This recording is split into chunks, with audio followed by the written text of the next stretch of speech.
Good evening, and welcome to the Quill Awards here at Mercy College. My name is Louis Grosso, and I run the Media Studies program here at Mercy College. This is our 30th year celebrating the Quill Awards at Mercy College.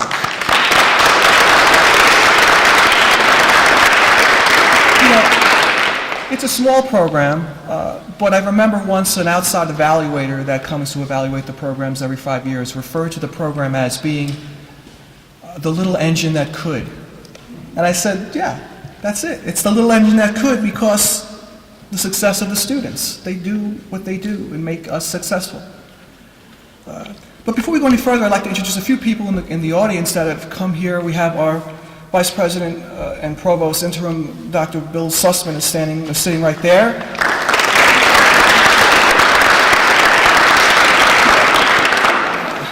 Dr. Graham Glynn is in the back over there, Vice Provost. Thank you.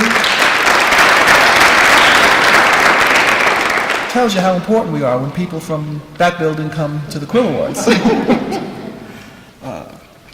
Each year at the Quill Awards, we celebrate the accomplishments of students and program alums and professionals in the field. The Media Studies program offers a Bachelor of Science degree in one of 3 course concentrations: Film and Culture, Journalism, and Radio and Television Production. The program is organized within the Department of Communication and the Arts, and I'm happy to introduce the chair, Dr. Richard Medoff, to welcome you.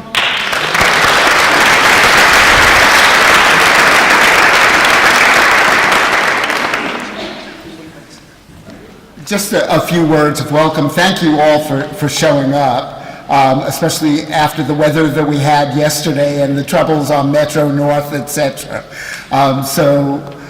We have a lot of awards to give out, which speaks to the level of achievement of our students this past year.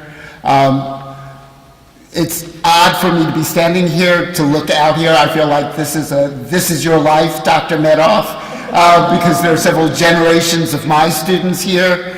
And to see Carol Jenkins, who I remember quite well with Peel Lindstrom, and remembering when news was intelligent and wasn't just entertainment. And I thank you for that. And the Alumni Award is going to 2 people, well, one person I know very well, who is a past student of mine, who shows, he's a good example of the route to take. I have never met a more driven student than BJ, and all of his energy and effort has definitely come to something, at least a very good beginning. And that's it. Welcome. Thank you.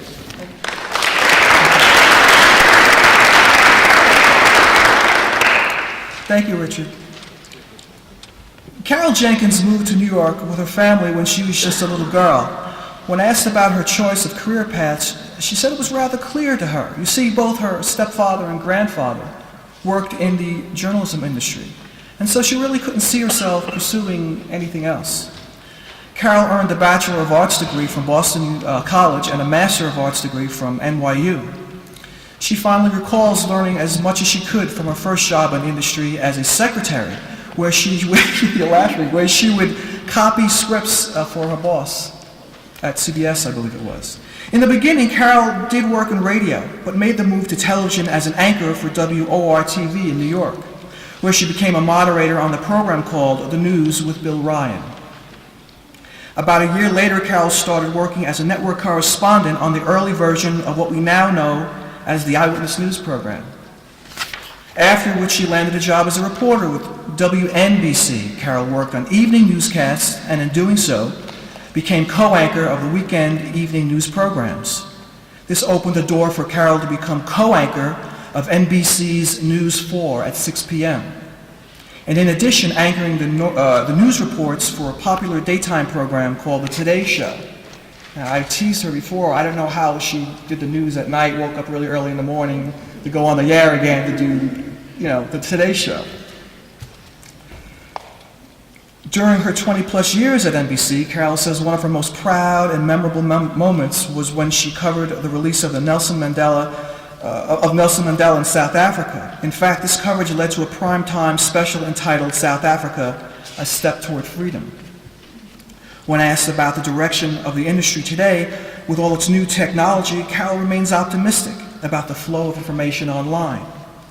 Her website, caroljenkinsmedia.com, is evidence of this, as it documents the multiple media projects she has been involved with, such as the books she has authored and award-winning documentaries she executive produced.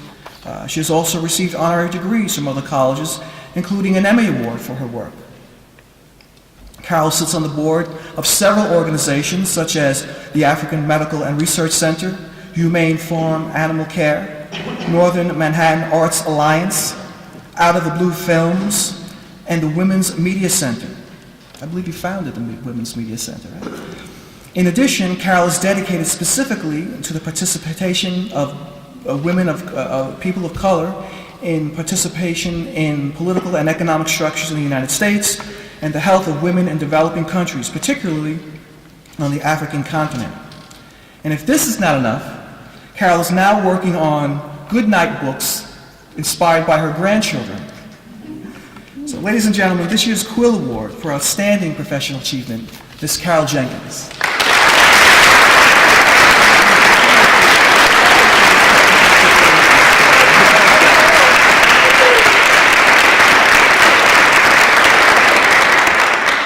That's wonderful, Lou. Thank you so much. And Dr. Manoff, I want to say that you were you came so close to saying I used to watch her when I was a little kid, as so many people now come up to me and they said, I just retired, but you spoke at my junior high school graduation.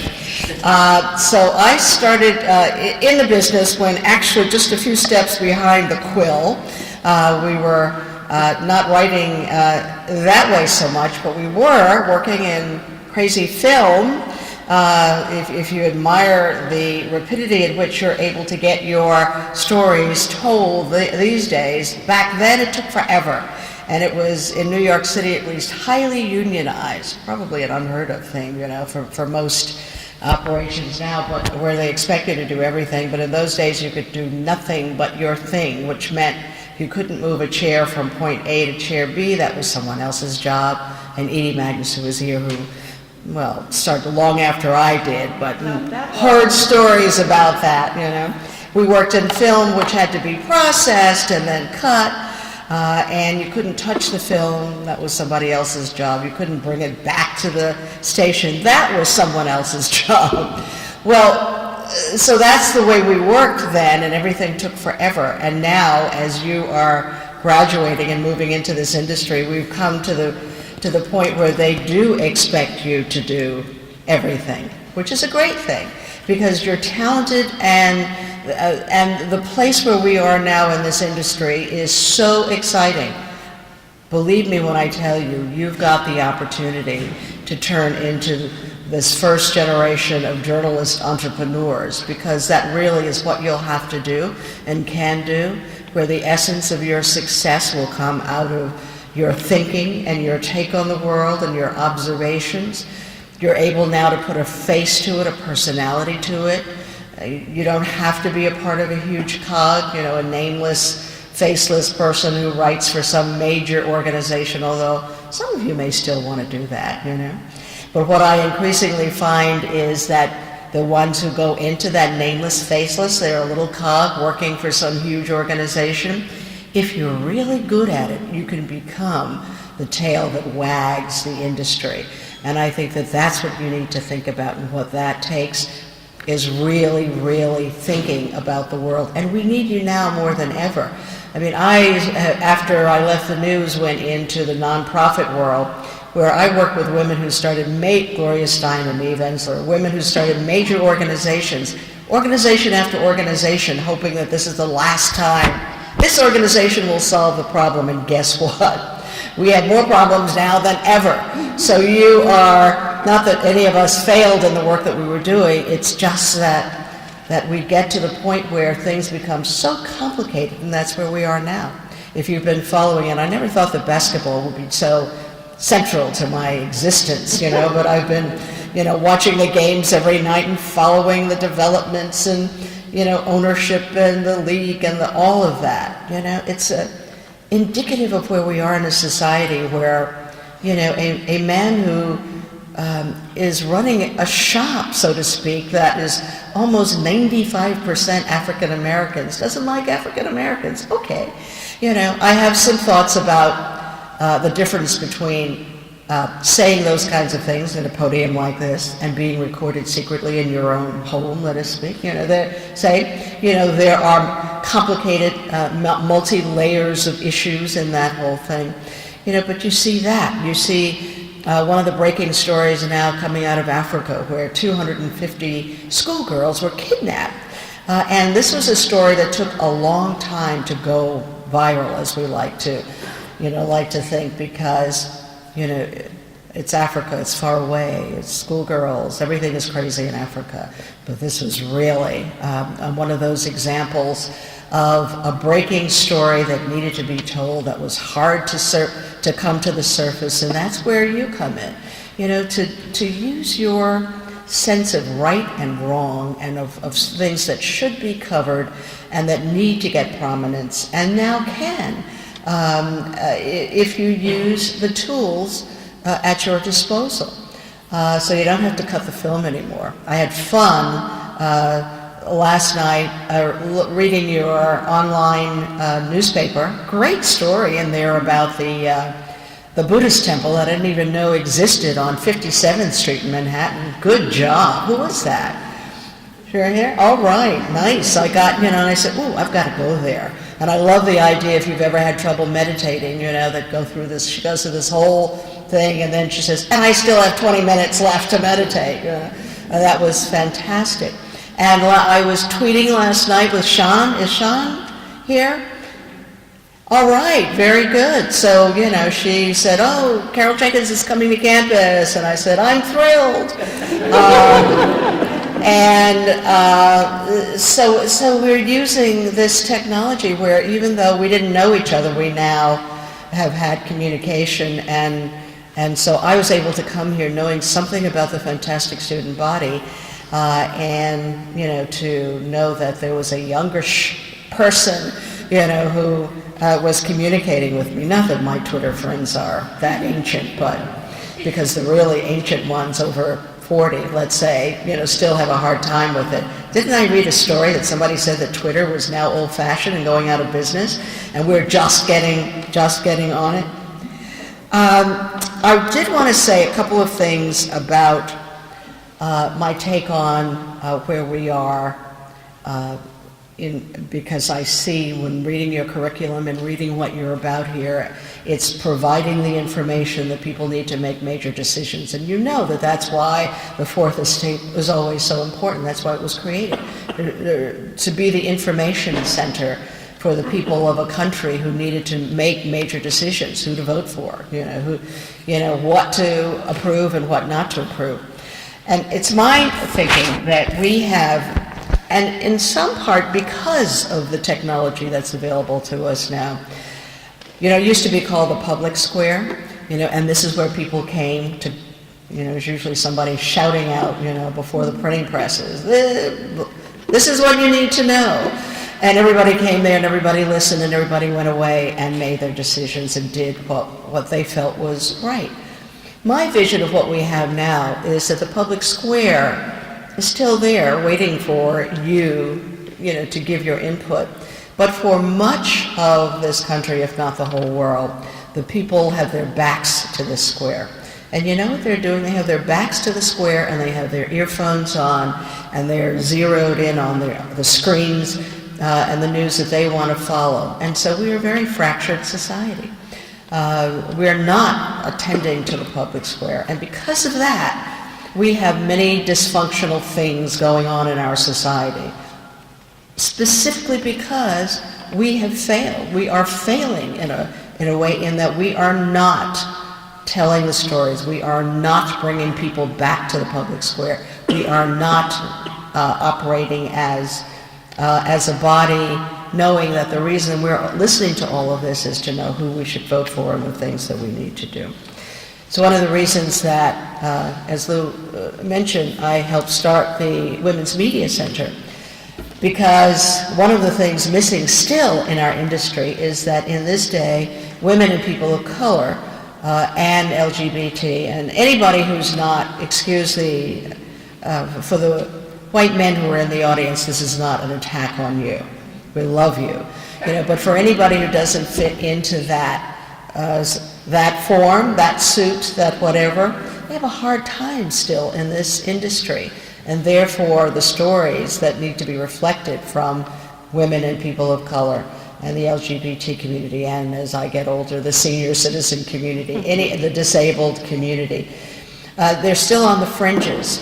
And it's another defining issue of our fractured society is that these women are not there. So Gloria Steinem, Jane Fonda, or Robin Morgan, I don't know, I guess they fit in the category of feminists, as do I.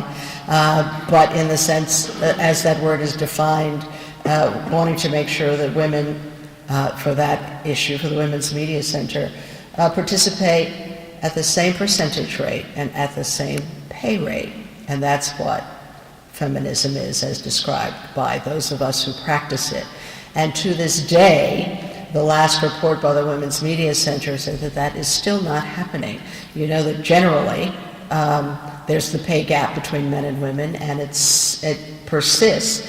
And not only that, but even in the publications that you would think, the ones that fall under the quote progressive, frame of reference, if you're looking for women's bylines, they're still few and far between. If you're looking for people of color, they're almost non-existent.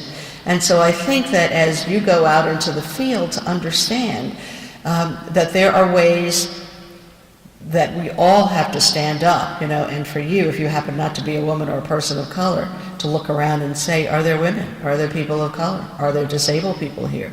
What happened to all of the people with gray hair? That this is the medium that you're operating in, and it's your responsibility in a way, if you're going to participate in it, to make sure that those people are in your newsroom and that those stories that they represent are being told. You can tell those stories, too, if they happen not to be there. The Women's Media Center released a report, and I think it's something like 63% of the bylines are still written by men. We've got tremendous progress. I want you to know that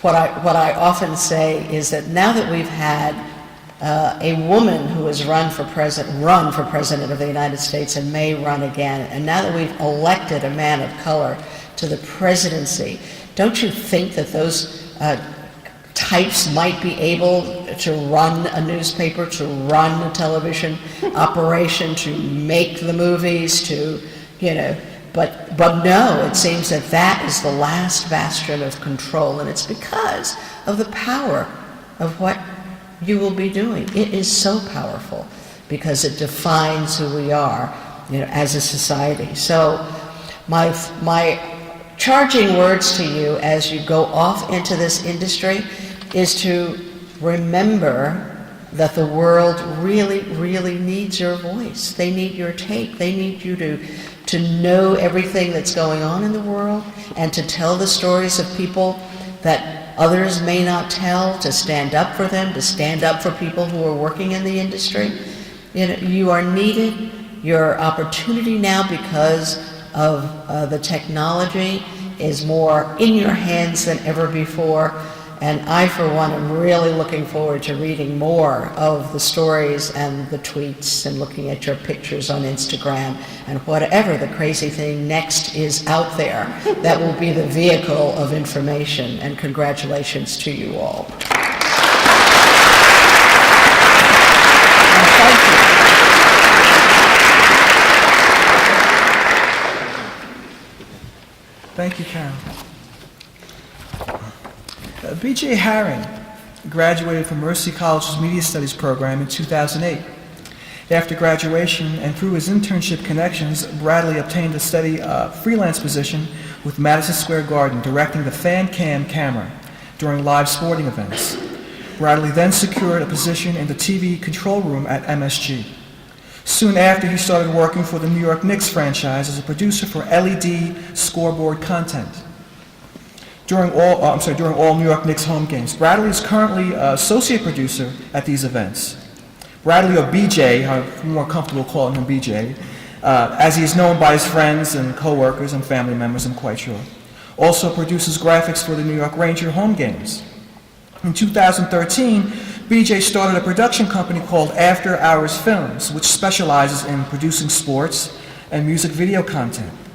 BJ married in 2012 to Ali Ailblom, another media studies graduate and fellow classmate. Ali specializes in film studies and works as a freelance photographer in New York. Where's Ali? There she is, right there. But getting back to BJ, sorry.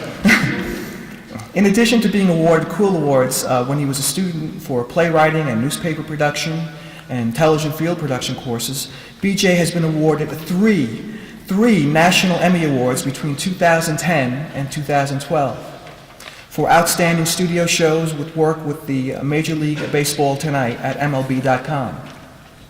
When asked about his future plans, BJ says that he would like to pursue a master's degree, but for right now, he's focusing on developing his company After Hours Films. Ladies and gentlemen, to tell us more about his experiences, this year's Quill Award for Outstanding Alum, BJ Harring.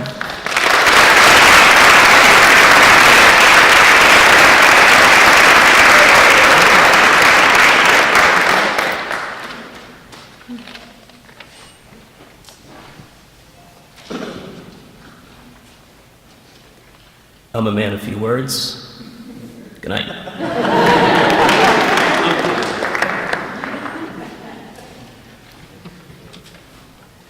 Thank you. Thank you, everybody. I'd first like to start off by just quickly addressing the Emmy thing, because I stressed this to Professor Grasso when he told me about this. They make me extremely uncomfortable because while I worked very hard to be a part of the team that did receive Outstanding Studio Show Daily for 3 years running at MLB Network with MLB Tonight, I am part of a team. I've always been a part of a team. That's what I do best, teamwork. So, again, I'm extremely uncomfortable because I earn those through the help and support of other people. And I want to quickly give my Emmy speech while I have my family here, since I haven't been able to attend the events. But I wouldn't have been put in a position to even find myself receiving such awards if not for my parents, Franny and Brad Harring, who are here. They came 3 hours south just to be here for me.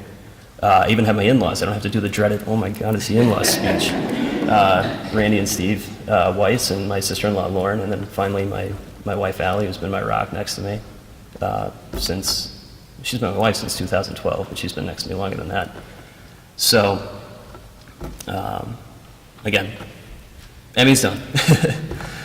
I graduated in 2008. I knew I wanted to direct, and when I had an opportunity to be a fan cam director, I just jumped at the opportunity. This is it, head first, this is what I'm going to do. A lot of people have described me as intense. I don't know if that's a good thing or a bad thing just yet, but I'll take it. I like intensity. So I jumped in doing fan cam and knew absolutely nothing about what I was doing going in. Just had a chance to go for it, and I said, I'm going to make the most of this. So I did that, and through intensity and working hard, I was able to parlay that into being a production assistant, and then finally an associate producer with the New York Rangers and New York Knicks, which is what I'm currently doing. So I bring my intensity every day, and I just want everything that I do to be the best that it can be. And one of the great things about Mercy College is it really set me up to be able to kind of cradle that emotion and that intensity and learn what it was like to just go all out. I guess for lack of a term, balls to the wall. You know, I had options in front of me when I graduated high school. Do I go to Arizona State? Do I go to Bradley University? Do I go to Vanderbilt? Or do I go to Mercy College? And I knew right away what I wanted to do. I wanted to be a baseball player. So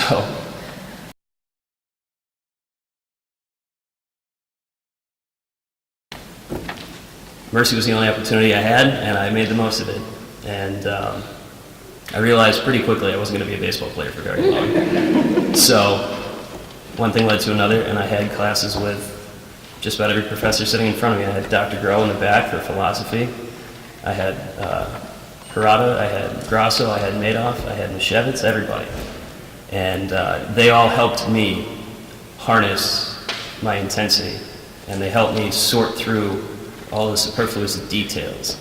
And one of the big things that I still carry with me today is a tremendous fear of failure, but not so much failing, but failure.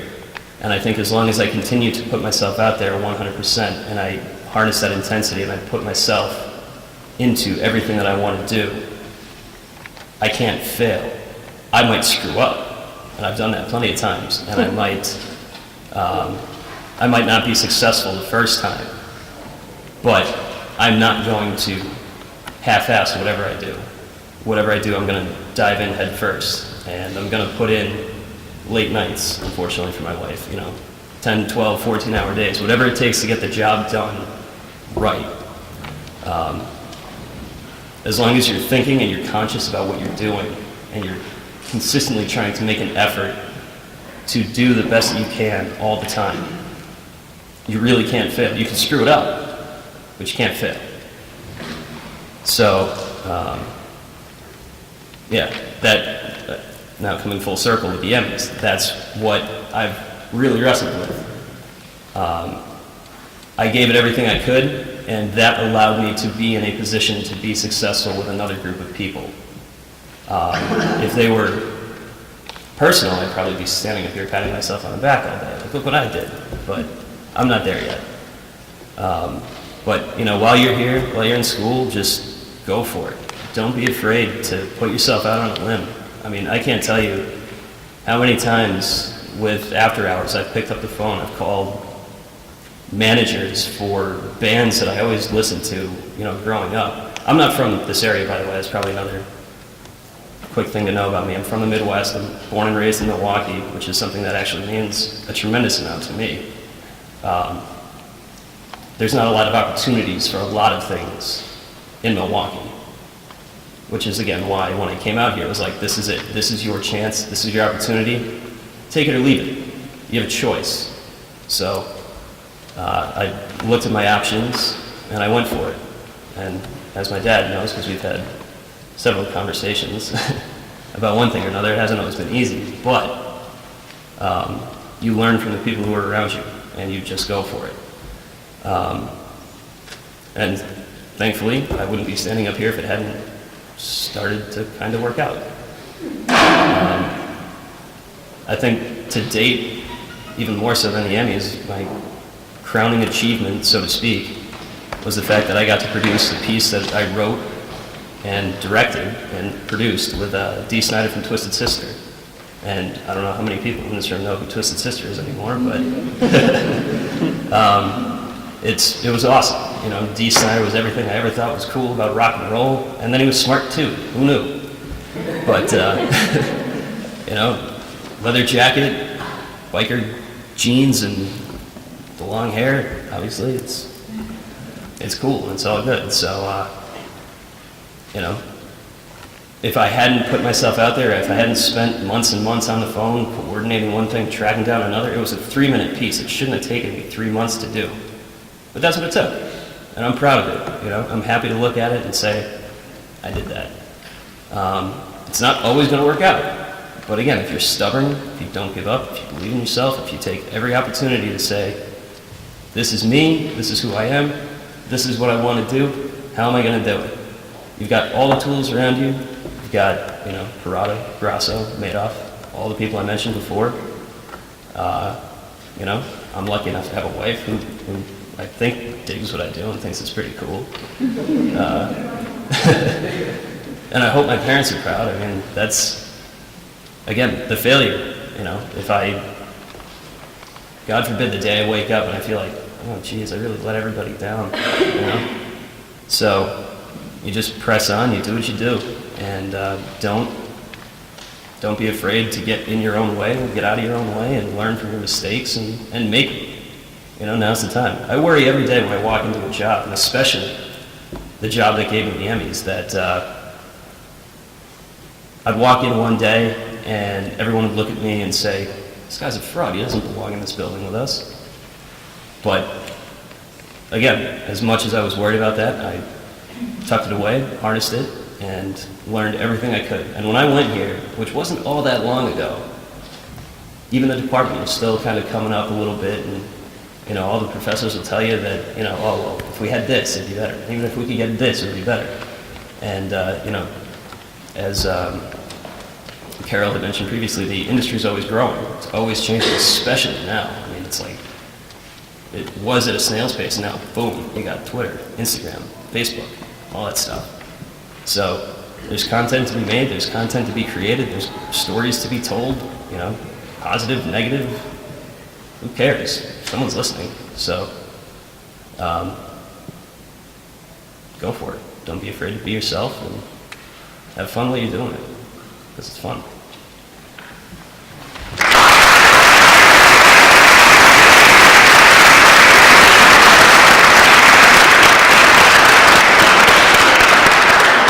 Okay, thank you, BJ. Thank you very much.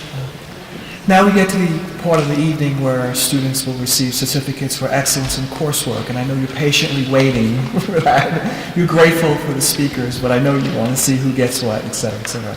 The next category is journalism. Now, Professor Parada teaches journalism classes, and he'll be giving out those awards. But first, I want to make mention, and he'll tell you more about it, I'm quite sure, the newspaper, the Impact News, has received yet another 2 awards this year for outstanding work. That's got to be about 8 awards in the last 5 years or so. And that's because of the hard work of the students in the Impact, guided by their advisor, Professor Michael Parada. So please welcome Professor Michael Parada to hand out the awards for journalism.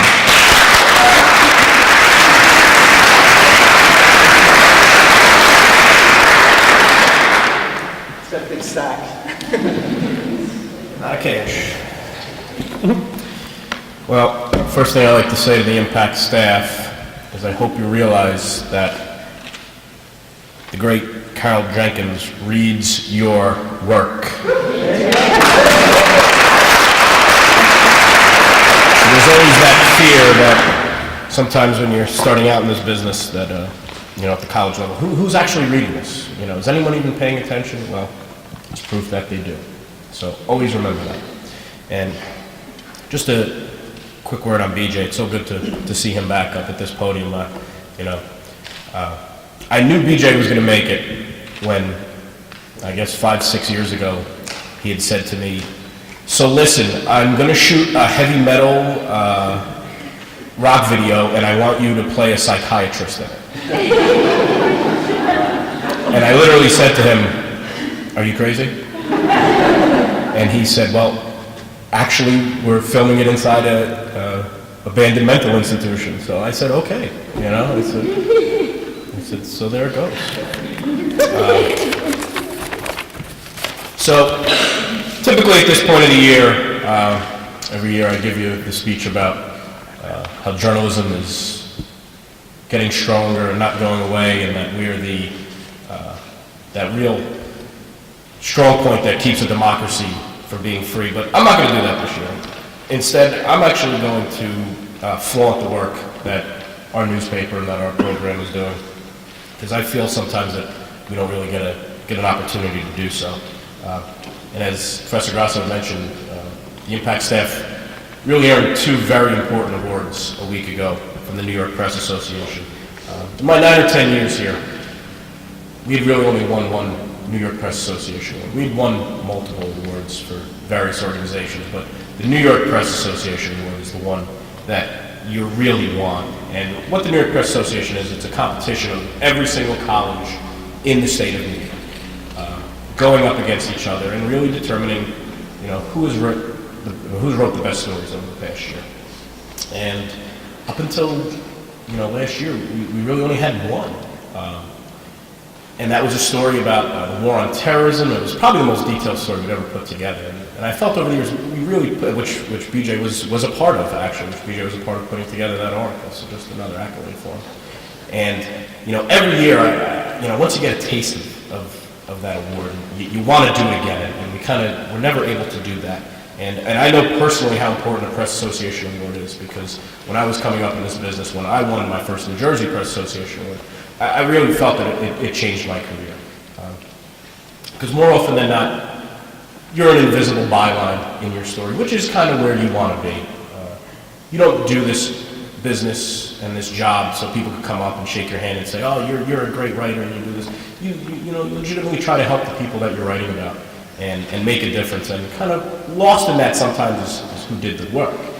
So I remember when I kind of won my first award, it changed my career. And I feel that, if you're coming out of college already with the New York Press Association Award, there's certainly some good things in the future. Now, the great thing about the New York Press Association Award is you're really up against some real monsters. NYU, Columbia, and the SUNYs, and Ithaca, believe it or not. Ithaca is really the monster power that wins the awards every single year. And I can't help but laugh and kind of think that here they are looking at the awards that they win every single year, and they see on the list Mercy College twice. And the unfortunate thing that they don't realize, and that the staff here doesn't realize, is I'm certainly not satisfied with 2, because next year we'll win 3.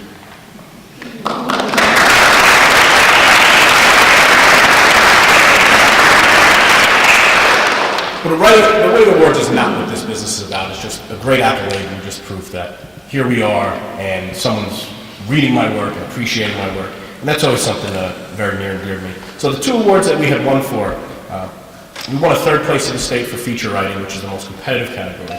And we had a student, Michelle DeBell, who graduated last semester, or last year, win the award for a story she wrote on a prisoner who served 23 years wrongfully in prison. And he was aided by a Mercy alumnus, Jeffrey Deskovic, who was also in prison for about 17 years. So she wrote a great, really captivating feature. She's graduated. We couldn't get here tonight. But our other award was for 3rd place in the news reporting category. And the winner of this award, which I'm going to present first before we get into the quills, goes to our current managing editor. She's been a great leader for us the past 2 years. If there's a problem, she's the one that's there to clean it up.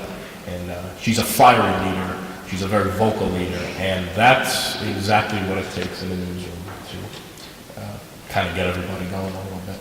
So the story that she wrote was about the drug Molly on college campuses nationally and how it's a growing problem. And that's why it also floors into winning a Quill Award for exploratory journalism, which is finding stories that aren't always so obvious in front of you. It's not the fire down the street, it's not the police shooting. It's really where you have to kind of look outside the box and say, there's an issue here, people are not aware of it, and we're going to make them aware of it. So she did a really great job for that. So I'd like to present the New York Press Association Award to our current editor, Erminia Arante. He, in the midst of the semester, had surgery and is still writing for the paper. So I mean, how more dedicated can you be? I don't think that's necessary. Congratulations.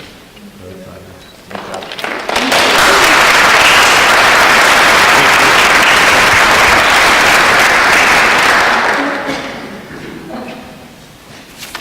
you. Okay. Every year we award the Excellence in Journalism Award that comes with a cash prize.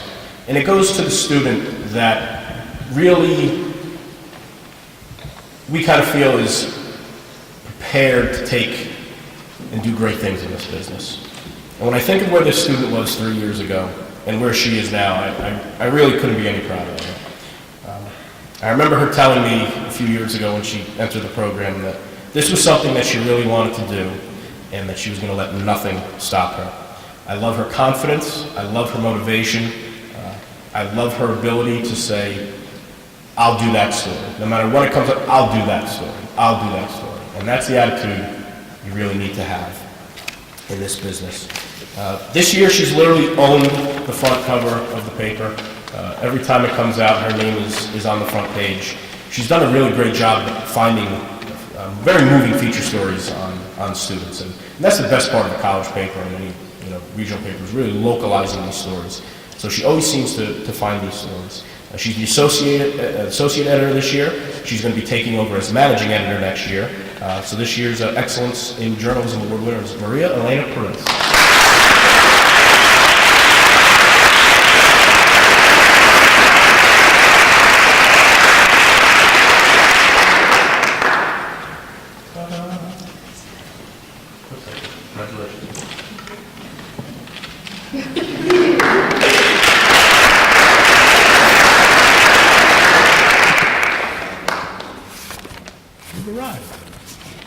Okay, our next Quill Award is for the news reporting category.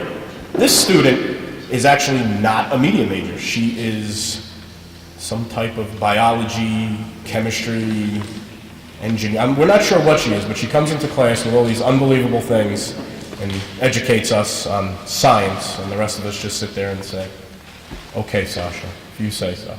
But it's very rare a student from outside the program comes in and volunteers, and usually after getting a feel for it a little bit, they kind of say, this isn't for me, this is a lot of work. But not Sasha. She's creating all types of designs for us, creating all types of GIFs and all these unbelievable things for our website, and she's become a pretty darn good reporter herself. So winning the Quill Award for news reporting this year is Sasha Mehedi.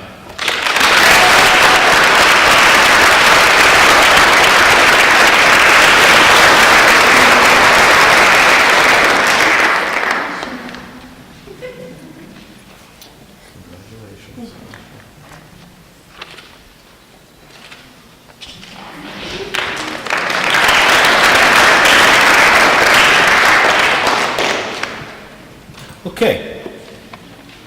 Feature writing is finding a story about a non-newsmaker. It's bringing a profile to life and have them jump off the page. I tell my students, don't tell me who this person is, show them to me. Let me get to know him or her. Make me love them, make me hate them, let me root for them, let me root against them. Write a story that leaves the reader breathless at the end. So, we have a real group of talented feature writers. We have a ton of Impact staff members who won this award last year. So on the chance of not sounding redundant, I'm going to give some other students that really did a great job this year and kind of earned their keep this year as great feature writers too. So the first is Carissa Alum.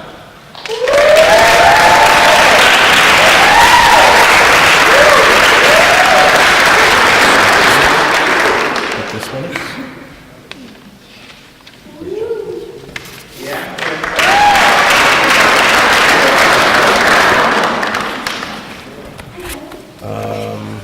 Once again, Maria Elena Perez.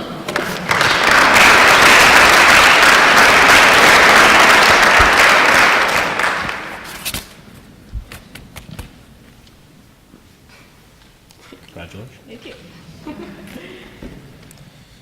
I think we have a bit, I'm not sure, is Shalakai, Martin Shalakai here?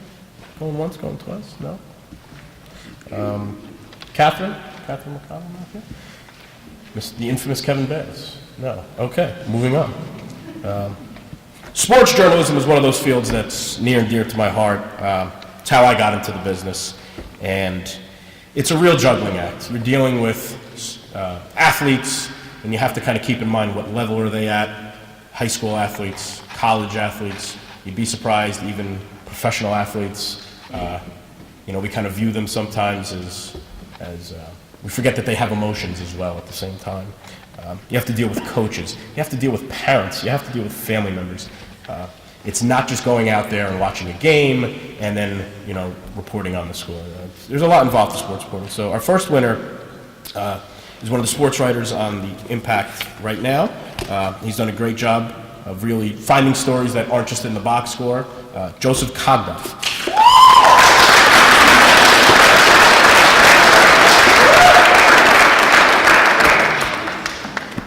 Joe, at this point, when I say your name, you're supposed to walk up to the front. Let's try it again, ladies and gentlemen. Joseph Kagda.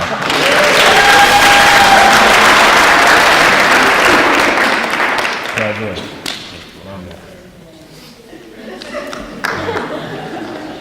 Joining him winning a sports award was a student who excelled in the sports reporting class, Stephanie Gelsey.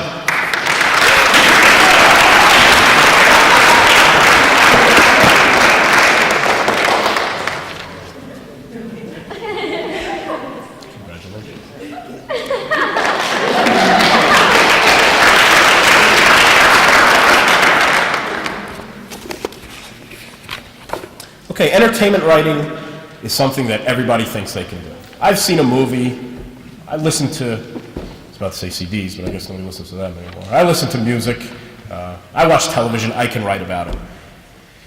Oh, how wrong they are. Entertainment writing is one of the hardest really facets of journalism. It's very difficult. And that's because everyone kind of walks into it and just starts summing up the story without actually critiquing. You're not just writing about a song, you're critiquing art, and it takes a very disciplined writer to do it, takes a very involved and passionate writer to do it. So our winner, our first winner, has run a very impressive entertainment section. She's the entertainment editor for the Impact News, Melissa Nappy.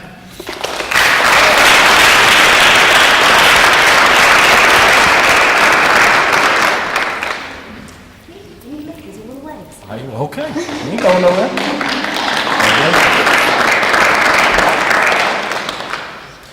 This next student was actually in my entertainment writing class this summer, and the thing I love about him is every time I see him, he's typing away, and I say, "What are you working on?" My manuscript, my movie. I'm writing my movie right now. And there's nothing better than seeing a student, or he's in the back and he's cutting video, and there's nothing better than seeing a student, you know, living it, breathing it, doing it all the time. Christopher Hart.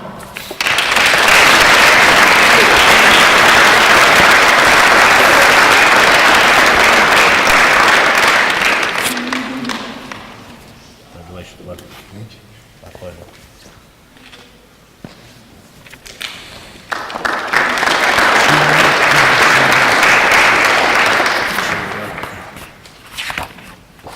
No.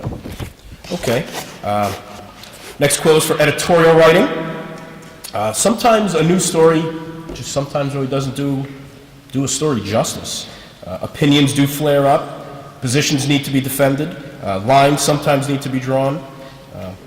Editorial writing is about sometimes your conscience weighs in on you and you feel that you have to bring to light a topic that your audience might not be aware of. It's very gutsy writing because you're taking away that mask as a journalist and saying, this is how I feel, this is what I think, which we're pretty much trained to not let the audience know.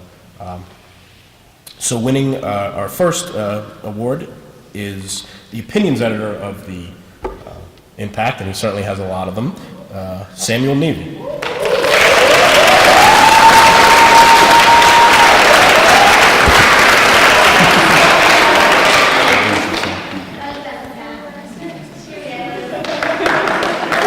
Sam is known on campus as British Sam, and I love having international students in the classroom because it's sometimes such a completely different perspective of how, as Americans, we perceive things, and he certainly makes it a point to point them all out all the time, so we appreciate it. But at the same time, sometimes he'll just say, no, that's exactly how we do it over there too. So it's kind of like, how refreshing. Our other winner is been a volunteer for the past year, and I don't think we've really kind of had a volunteer who's been so dedicated to writing editorials and finding these, you know, these topics that she feels that her audience needs to know. So next winner is Molly Stazone.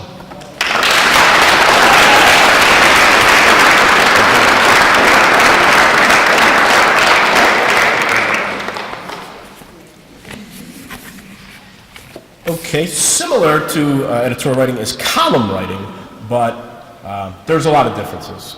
Column writing is really all about voice, and these students ran very successful columns on the Impact website that really aim to show different viewpoints on how these writers view the world.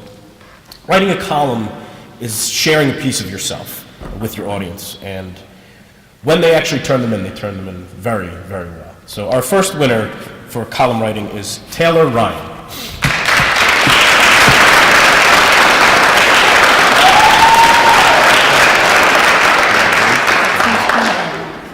Isn't it? Once again, Samuel Nevey.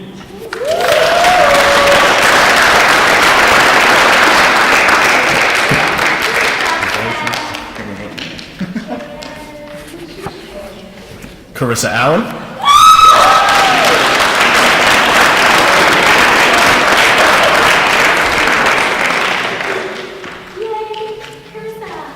And we'll save her minion on to your trip. You won one of those two, but we don't have the time to wheel you up and down. 2 categories left. We teach a class here, Problems in American Journalism, so I kind of give this as a media criticism award. And, you know, always my fear in this business, or teaching about this business, is that the students are too involved in entertainment news and they really don't care about what's really going on in the world and actual news reporting. But that's why this class is refreshing, because the students do fight back at it, at the mainstream, and they do realize that if you don't cover proper news, then we have a big problem in this country. And just to tell a very quick anecdote, majority of us attended a journalism conference about a month ago where Sam Pelly from 60 Minutes gave this unbelievable speech in front of 500, 600, 700 students. And he made it a point to let them know that, you know, appreciate news, because every day there's a reporter giving their life to bring you the news, which the crowd really, really responded to. I mean, it was such a fiery speech. The next day, for the guest speaker, there was a woman who runs an entertainment blog, and her kind of hour presentation was kind of how she started this celebrity gossipy magazine, which kind of, you know, made me groan, because I said, you know, after such a great speaker yesterday, this is kind of what's followed up. And I remember when she came out in front of about 600, 700 students and said, how many people wake up and the first thing they do is check celebrity journalism or celebrity news? And I was fearing this wave of hands, and like 5 people put their hands up. And I was like, oh, thank God, you know. So they do get it. They do get it, you know. So it's a great class. There's a lot of back and forth about fiery positions. So winning the awards, Samuel Nevey.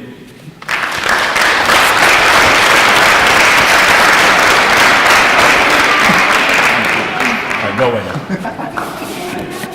now. Sasha Mahedi.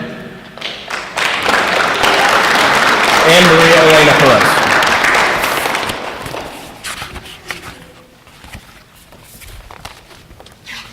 Who stepped out? You get the green folder. Congratulations.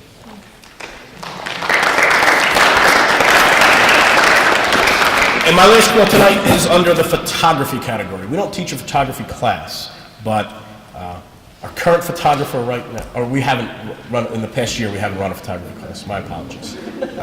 We're always looking for great photographers for the newspaper, and this student last year really came in as a volunteer and started taking some great front page photos for us. And he recently just came back from studying abroad, and he put up a portfolio of about 20 photos this week we listed on the Impact site. And they're just absolutely breathtaking. If you really appreciate great work, you really have to take a look at his portfolio. There's some really unbelievable shots. So winning for photography is Alex Steiner.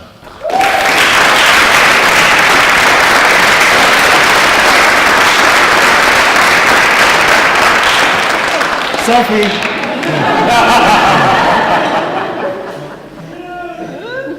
All right, good. Main rival Ellen's. So, back to Professor Grasso. Back to Professor Grasso. Back to Professor Grasso.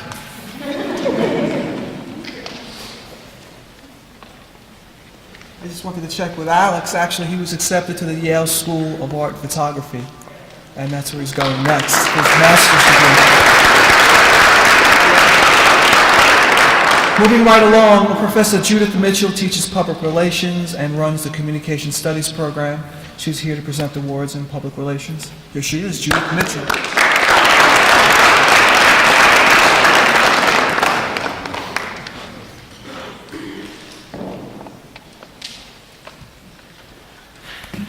Several years ago, working with Professor Grasso, we decided to create a public relations track within media studies, 3 courses. publicity writing, newsletter writing, and the practice of public relations. And the purpose was to give media studies students an opportunity to use their communication skills, their journalism background and techniques, and apply it in a different direction. We felt that that would give them an opportunity to kind of expand their career goals and open up the marketplace a little bit.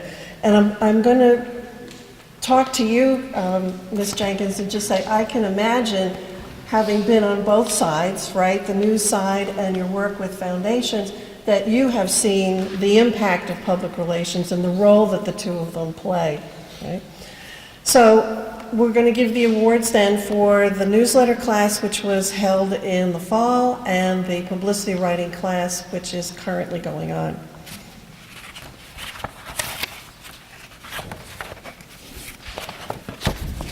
And the first Quill Award for Student Achievement in the Newsletter Writing is to Naja Beaulieu-Haynes.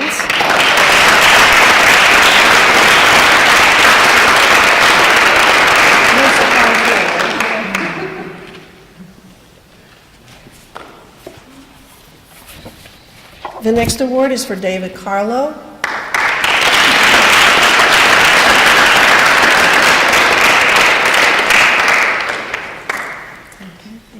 Now, I need you to stay right there. Okay? Okay. You get the rest of them, or? No, just hang on.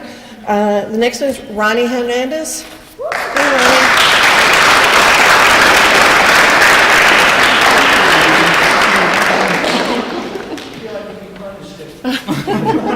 No, you can do that. You can sit. Okay. For the publicity writing class. All right. Naja, I need you back again.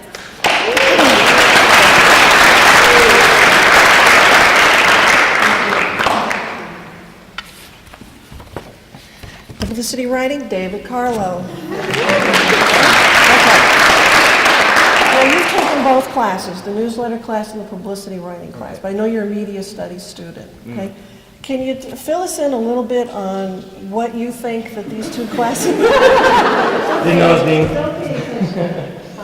what you think they might do for you in your career ultimately? I know you're interested in photography and maybe doing something with a website that helps pair artists, right, with suppliers and vendors. How do you see those two courses helping you out? Well, it's another creative outlet. You know, it's something that you know, you give us assignments that I normally wouldn't write about, and so I have to force myself to write it. So just as a writer, you expand your horizons. So it adds another dimension to that. Okay, all right, thank you.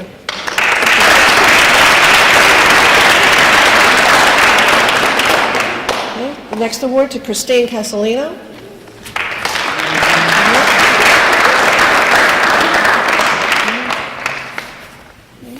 Next award, Alana Leff.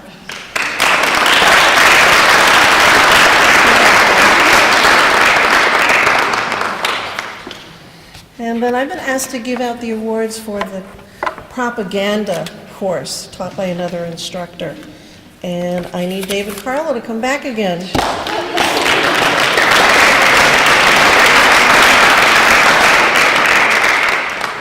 I don't have to speak, right? No. Congratulations. And finally, again, the same course, propaganda, Samuel Neve.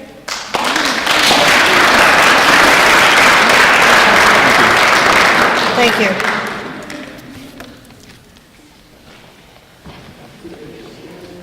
And thanks, Professor Mitchell. Up next, Professor John Masevich will be handing out awards for video editing and radio production, among other things. John has been like a right-hand person or right-hand man to me in the studio. He advises me on installation work and equipment selection, and he donates a lot of his time gratis to doing repair work with me in the studio.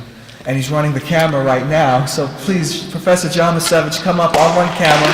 There's someone to jump on the camera and hand out the awards.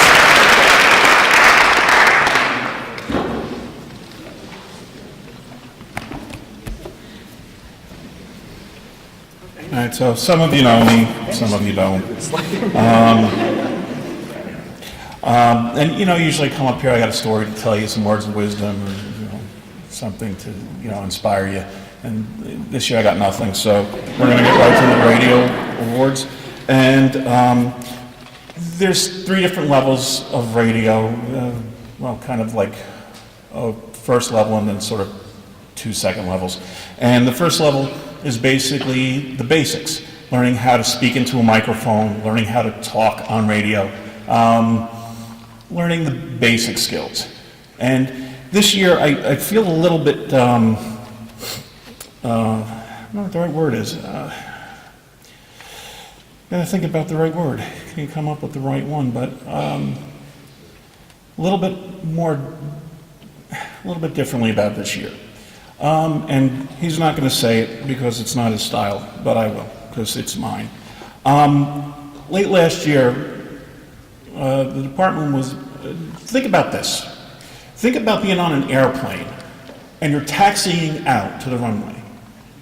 And just as you're not even to the, you're still in the taxiway. And then all of a sudden says, oh, by the way, strip down the plane, rebuild it. Oh, and make sure you land on time. And basically that's what happened last year. While the semester's not even really finished and not in a good time, just as the next semester's approaching, we had to rip apart a TV studio, radio labs, impact. And somehow it all got together. And even though the semester began and we're flying and not all the parts are on the plane yet, somehow we got it together, and it's because of him. By the way, I'm calling for the word. And if it really weren't for Lou, I wouldn't be handing these out today.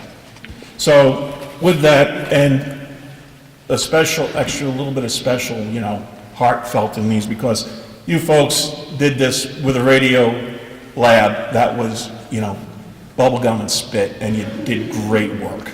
So, in no particular order, the first person, Carlton.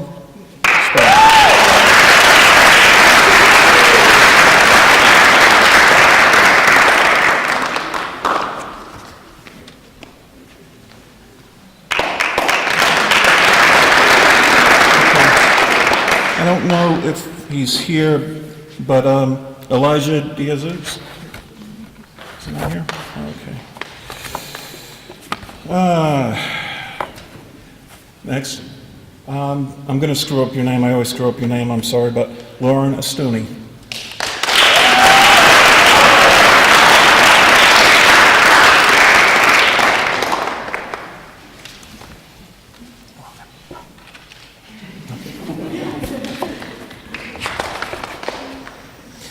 I don't think Christy's made it. Oh, Christy is? Okay, so she snuck in. Christy Lupo.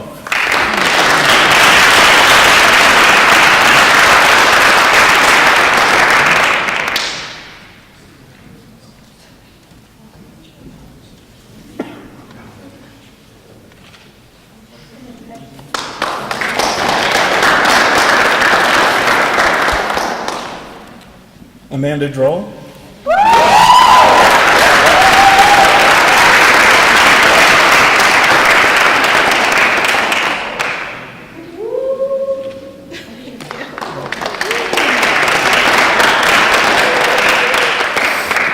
Like I said, there's advanced levels, and the tough thing about trying to come up with Quill Awards during the semester, when all of the deadlines are kind of like, all right, like next 2 weeks, it's kind of hard to judge sometimes, but here's one of our rising stars, Rain Savino.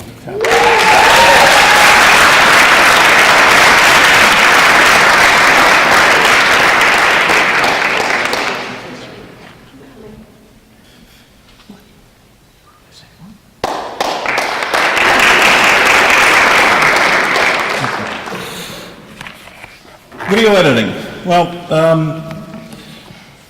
I'll move it along quickly, because I kind of have this obligatory joke about, me being fat in their food, being back there in brevity, being the soul of it, so I'm going to just go quickly. But video editing, we just recently started getting back into editing, and there's going to be an advanced editing course next semester, I attend Tuesday mornings, 11:40 to 2:30. So, yep. And again, this being an entry-level class, it's really just about learning how to put two pictures together, why you put two pictures together. Anybody can use the equipment, but I always tell people this. Look, if I give you a hammer, I can teach you to drive a nail. Doesn't mean you're a carpenter. So you can go out and learn Final Cut or Avid or anything. Doesn't mean you're an editor. So the goal of the class is to make you into an editor.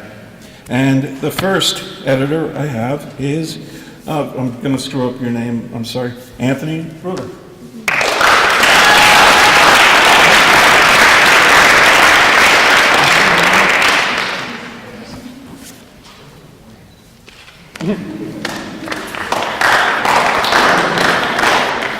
Another name that you'll probably be hearing more of, if not tonight, I'm sure in the future, Lauren, a student.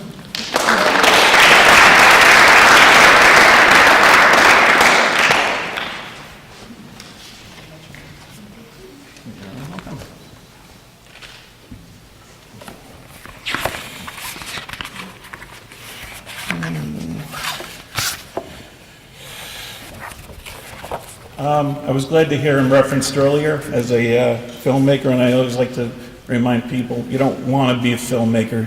If you're writing a script, you're doing something to do it, you are a filmmaker. Chris Hart.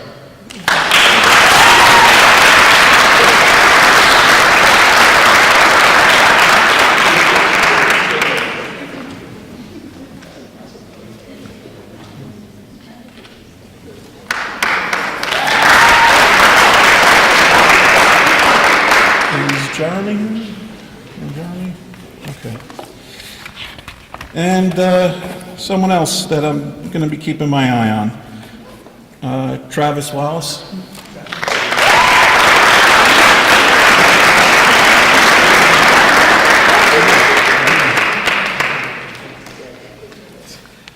And one more time, Rain Savino.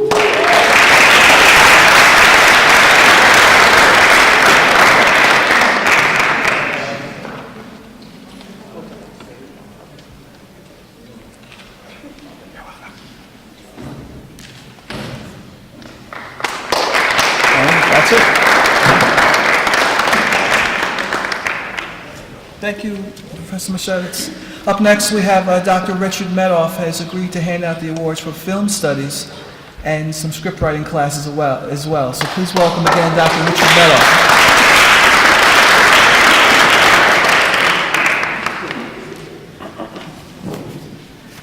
And I'll apologize now. I don't teach any of these courses, so I probably only know half these students, and I will screw up your names, and I apologize now. Language of film, Marie Roser.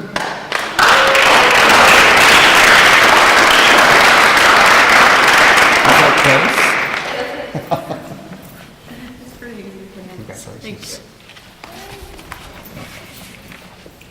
Language of film, Christopher O'Hara.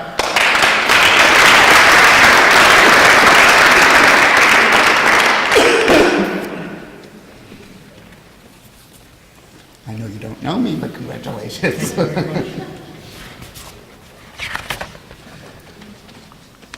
Brian Smadbeck.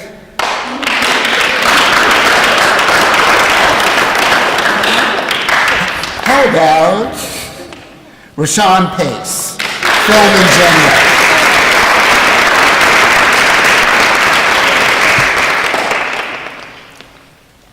And up-and-coming playwright.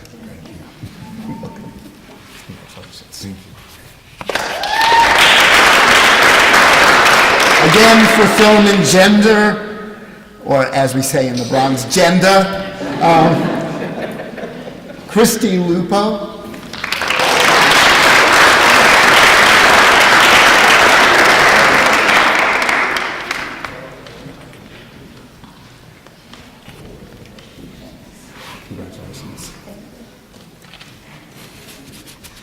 Screen Comedy and Clowns, Chuck Bucci. Congratulations. I don't even know when they're not here, so I apologize. Melissa Nappy.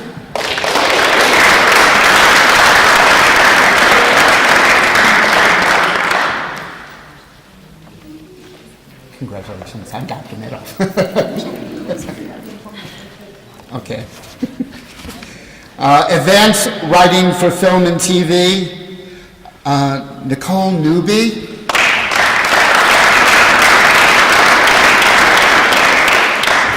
And Stanley Humphreys. That was fast.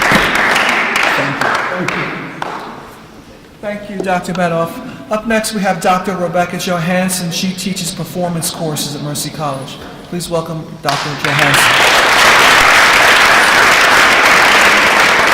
Well, these are actually my classes, and I guarantee you I will butcher their names, and they know it. So I had two courses this year in performance. One was in Elements of Theater in the fall, and then I taught a course. I'm teaching a course in directing right now that we just finished up our final projects yesterday. So the majority of the awards that I have to hand out today are for the directing course. All of the work across the board was really spectacular in this class, and I think it's because I was particularly impressed because the students in this class faced a double challenge. There is no theater track here. All of the theater courses that are offered as electives to students in the media studies program. So most of the students that take the theater courses are taking them as electives that are mostly interested in the area of film.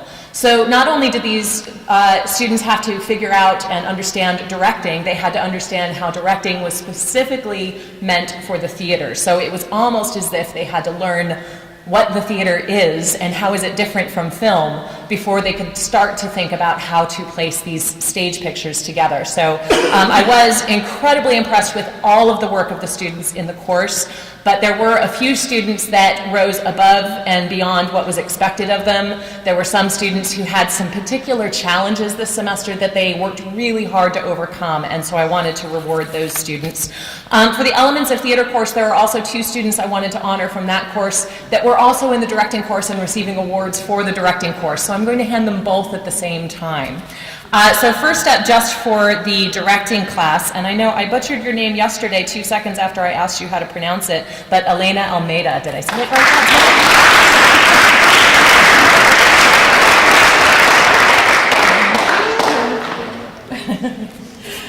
time? Okay. Next, his name is repeating over and over and over again today. It just shows what a fantastic worker he is and how dedicated he is to his craft. Christopher Hart. And I promise you, I will get around to reading your screenplay one of these days. It's been a busy semester. Good job. Next, I'm not sure if he's here, if he slipped in, but Eric Katende? No? Is he here? Congratulations to him anyway. And then I did want to, before handing out the last one, the second to last award goes to somebody who I know is not here tonight. She told me she wouldn't be able to be here, but I wanted to just make a special note because she has really come a long way this semester, and I'm really proud of all of the hard work that she's put in both the directing and in the Elements of Theater course. But Faith McFadden couldn't be here tonight, but I wanted to make a special mention of how hard she's worked this semester, and it's really shown. And then the last award I have is both for directing and for the Elements of Theater course back in the fall. Again, you've heard his name already today, but Rashawn Pace.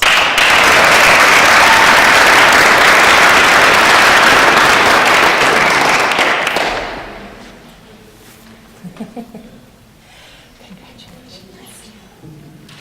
And back to you. Thank you, Dr. Johansson. We are on to the last segment. Finally, I'm sure many of you are hungry and want to get something to eat, and I'll try to move through these. But at the same time, I want to acknowledge the people appropriately. I teach television production mostly. We have about 8 levels of television production here. Studio production, live studio production, soap opera style, fictional narrative, field production in terms of news, and then dramatic, documentary, video editing, et cetera, et cetera. And so I'm going to go through those categories. The first level, Fundamentals of Television Production, is really about students, their first experience in the studio, not only in front of the camera, but really behind the camera. They're learning how to direct, they're learning how to technical direct, they're learning how to assistant direct, they're learning how to run sound in the studio, they're learning how to record, they're learning how to produce audio and graphics. In addition to that, running cameras, floor managing, and in the studio, even being talent. So it's a course that requires 12 to 14 people acting in concert with each other. And there are 2 awards here, which I could not ignore their performances this year. They were just so good. Deanna Capers.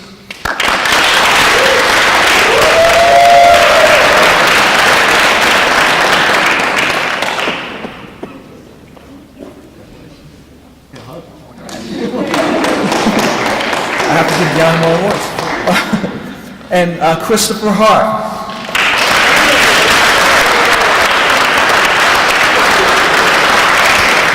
I told you to come to the Quill Awards, didn't I? I said come to the Quill Awards. Make sure you come to the Quill Awards.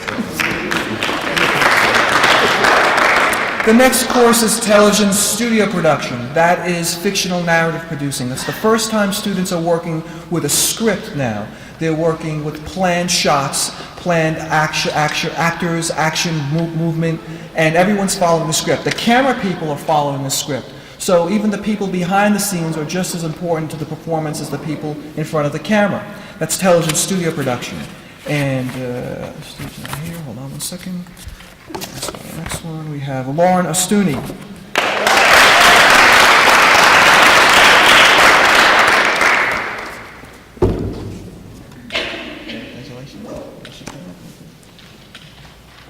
And then one more.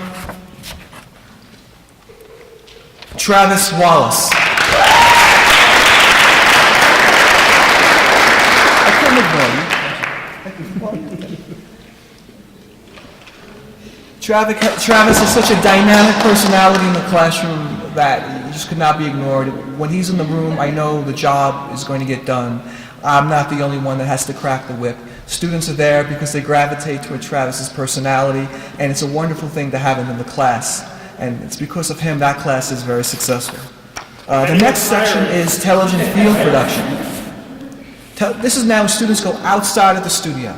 They're going into an environment where they're not in control of the lighting, they're not in control of the sound, they're not in control of the environment completely. And so they have to exercise some sort of control. And it's hard. It's relative. They have to apply what they learned in the studio and then try to duplicate that in the field. It's a fictional narrative course. In other words, it's not news. The next course will be news. But it comes from their writing and advanced television production work in the studio. So Matthew's not here. Matt Tucker's not here.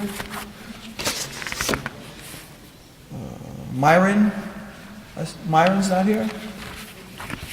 They're working. Nicolette Gephardt's here. Thanks for not letting me down, Nicolette.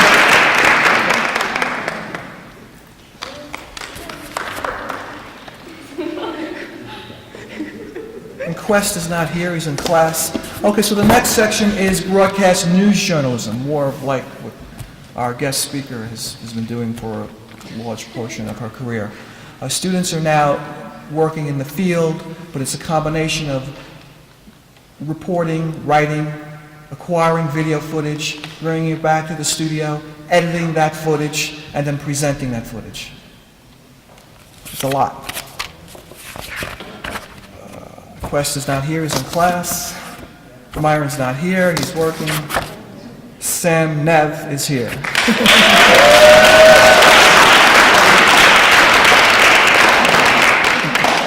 Sam's leaving us, he's going back to England, and he's going to be sorely missed, that's for sure. Now this next category is for, the last category is generally television production. In other words, not something specific, but when that student is not there, we really feel it. We really feel a lack of their presence. They make the class work. like I said earlier with Travis, but that was in an earlier level class.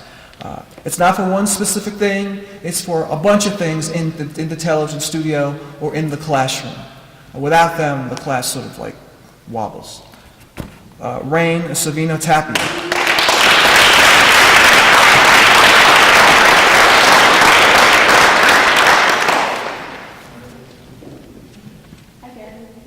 Again, oh. Shake hands, give me two pictures, make me look good, thank you. And the next, Paola Rojas.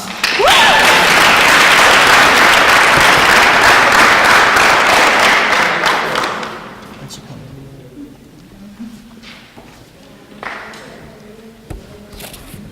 And there's Katie. Katie O'Connor, she's here, I saw her, there she goes, Katie.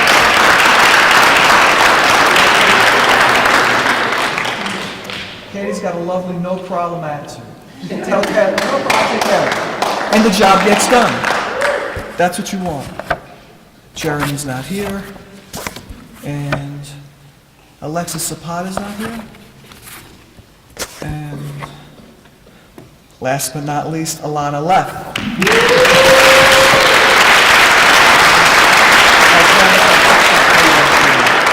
I inadvertently left Alana's name out of the program. I promise I'll print up another one with her name on it, I promise. Well, that does bring us to the conclusion of the awards this year. It's an exciting time, the Quill Awards, our 30th year. I need to thank a few people, of course, before we wrap the whole thing up for dinner. I need to thank Carol Jenkins for coming out tonight,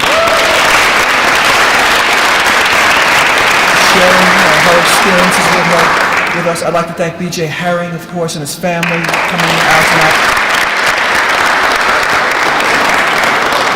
They get extra points for filling up the whole row. Lauren Gualdino, who set up our slowly but surely screensaver. Lauren and I discussed this at length. Make sure you don't put any pictures up there that are going to distract from the Quill Awards. And she's a graduate of the program that is now back and working as a pilot.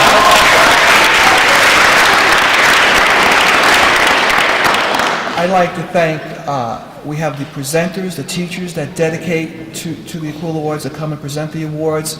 We need to thank the staff and the people that set up the room. I want to thank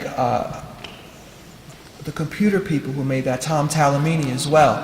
Last thing, I need to thank you, the students and the families who make this possible. Thank you to you all.